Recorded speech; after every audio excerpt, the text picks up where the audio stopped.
যে কোনো পরিস্থিতিতে নিজেকে উপভোগ করা, নিজেকে কন্ট্রোল করে নেওয়া, এই ক্ষমতাটুকু মহান আল্লাহ পাক আমাকে দিয়েছেন। আলহামদুলিল্লাহ।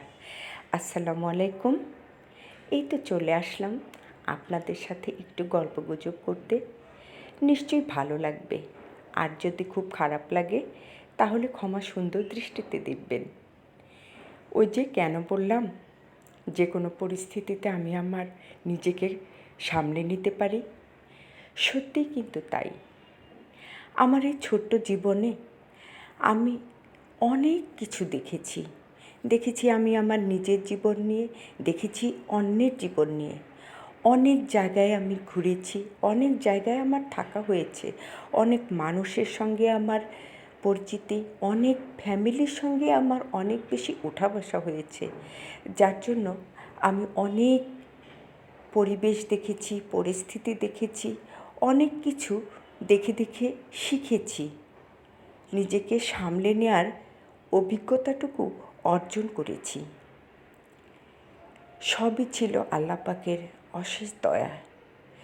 আল্লাহ পাক দয়া করেছেন বলেই আমি বিভিন্ন জায়গায় ঘুরেছি, বিভিন্ন মানুষের সাথে ওঠা বসা করেছি, তাদের জীবনযাপন দেখেছি, তাদের ধৈর্য দেখেছি, তাদের সব কিছু দেখেছি এবং সেটাকেই আমি কাজে লাগিয়ে নিজের জীবনটাকে সুন্দর মতো পরিচালনা করতে সক্ষম হয়েছি। আলহামদুলিল্লাহ। আমার কাছে এখন কোনো কষ্টই যেন কষ্ট মনে হয় না। মানুষের চলতে গেলে কত রকমের কত বাধা বিপত্তি, কত কষ্ট আসে, তাই না?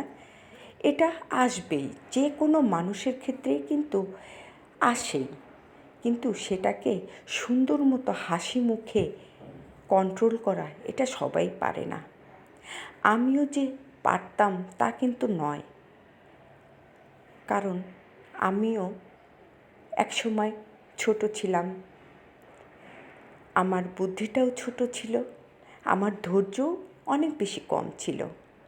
কিন্তু আস্তে আস্তে বিভিন্ন মানুষের সাথে ওঠা বসা করতে করতে, বিভিন্ন সিচুয়েশন দেখতে নিজেকে আমি এত বেশি পাকাপোক্ত করে ফেলেছি যে এখন আর কোনো কিছুই আমার কাছে কোনো বাধা মনে হয় না। আমার আপনজনেরা যাই বলুক হাসি মুখে মেনে নিচ্ছি।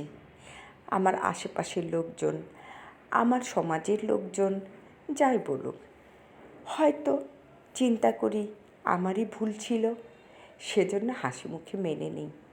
আর এই মেনে নেওয়াটা এটা কিন্তু খুব সহজ নয়।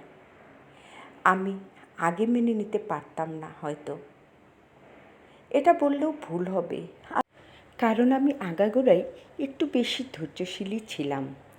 আদরের মেয়ে ছিলাম, ধনীর দুলালি ছিলাম, কিন্তু তারপরেও ধৈর্যটাকে আমি সবসময়ই নিজের মতো করে